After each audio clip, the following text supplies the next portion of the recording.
قالوا يا رسول الله ما المستريح والمستراح منه؟ قال العبد المؤمن يستريح من نصب الدنيا وأذاها. نعم، يستريح من نصب الدنيا وأذاها.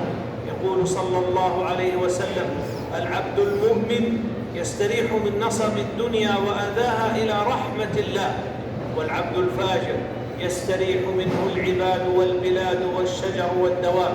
وهذا الحديث رواه البخاري. فموت المؤمن يا أحبتي راحة له من هموم دار الدنيا وغمومها وآلامها، كما في الحديث الذي جاء عن النبي صلى الله عليه وسلم أنه حين احتضار المؤمن تأتيه ملائكة الرحمة بحريرة بيضاء فيقولون اخرجي راضية مرضيا عنك إلى روح الله وريحان ورب غير غضبان، فتخرج يعني هذه الروح كأطيب ريح أو ريح مسك، حتى أنه لا يناولها بعضهم بعضا حتى يأتون بها باب السماء فيقولون ما أطيب هذه الريح التي جاءتكم من الأرض،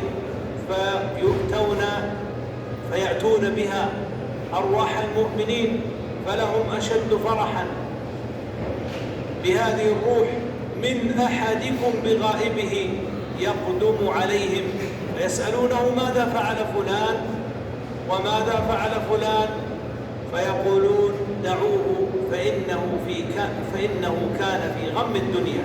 وهذا رواه النسائي وصححه الشيخ الألباني.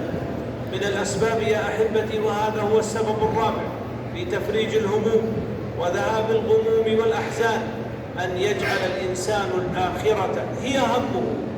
فإذا استطاع الإنسان أن يجمع القلب على طلب الآخرة جمع الله له شمله، وجاءته هذه الدنيا التي يطلبها غيره جاءته راغمة، وإتيانها راغمة يعني أن هذا الإنسان كفي همومها.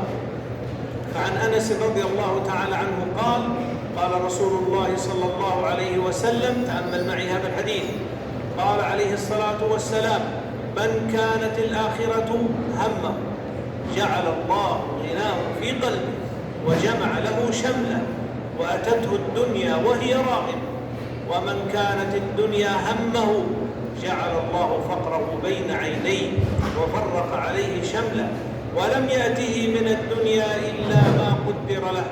وهذا الحديث رواه الترمذي وصححه الألباني وغيره.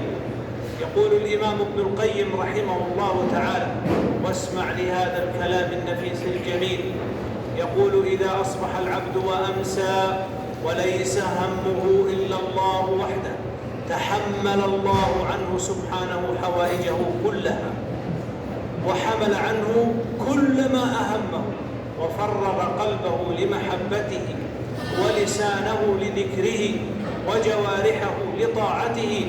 وإن أصبح وأمسى، هذا النوع الثاني، وإن أصبح وأمسى والدنيا همه حمله الله همومها، تحمل هذا الإنسان هموم الدنيا وغمومها وأنكادها ووكله إلى نفسه، نسأل الله العافية، فشغل قلبه عن محبة الله بمحبة الخلق، وشغل لسانه عن ذكر الله بذكر الخلق، وشغلت جوارحه عن طاعة الله بخدمة الخلق وأشغالهم، فهو يكدح كدح الوحوش في خدمة غير الله جل وعلا. وهذا الكلام نقلته لكم من كتاب الإمام ابن القيم الفوائد، وهو كتاب نفيس أوصيكم بقراءته، وهو صفحات، ليس بذاك الكتاب الطويل.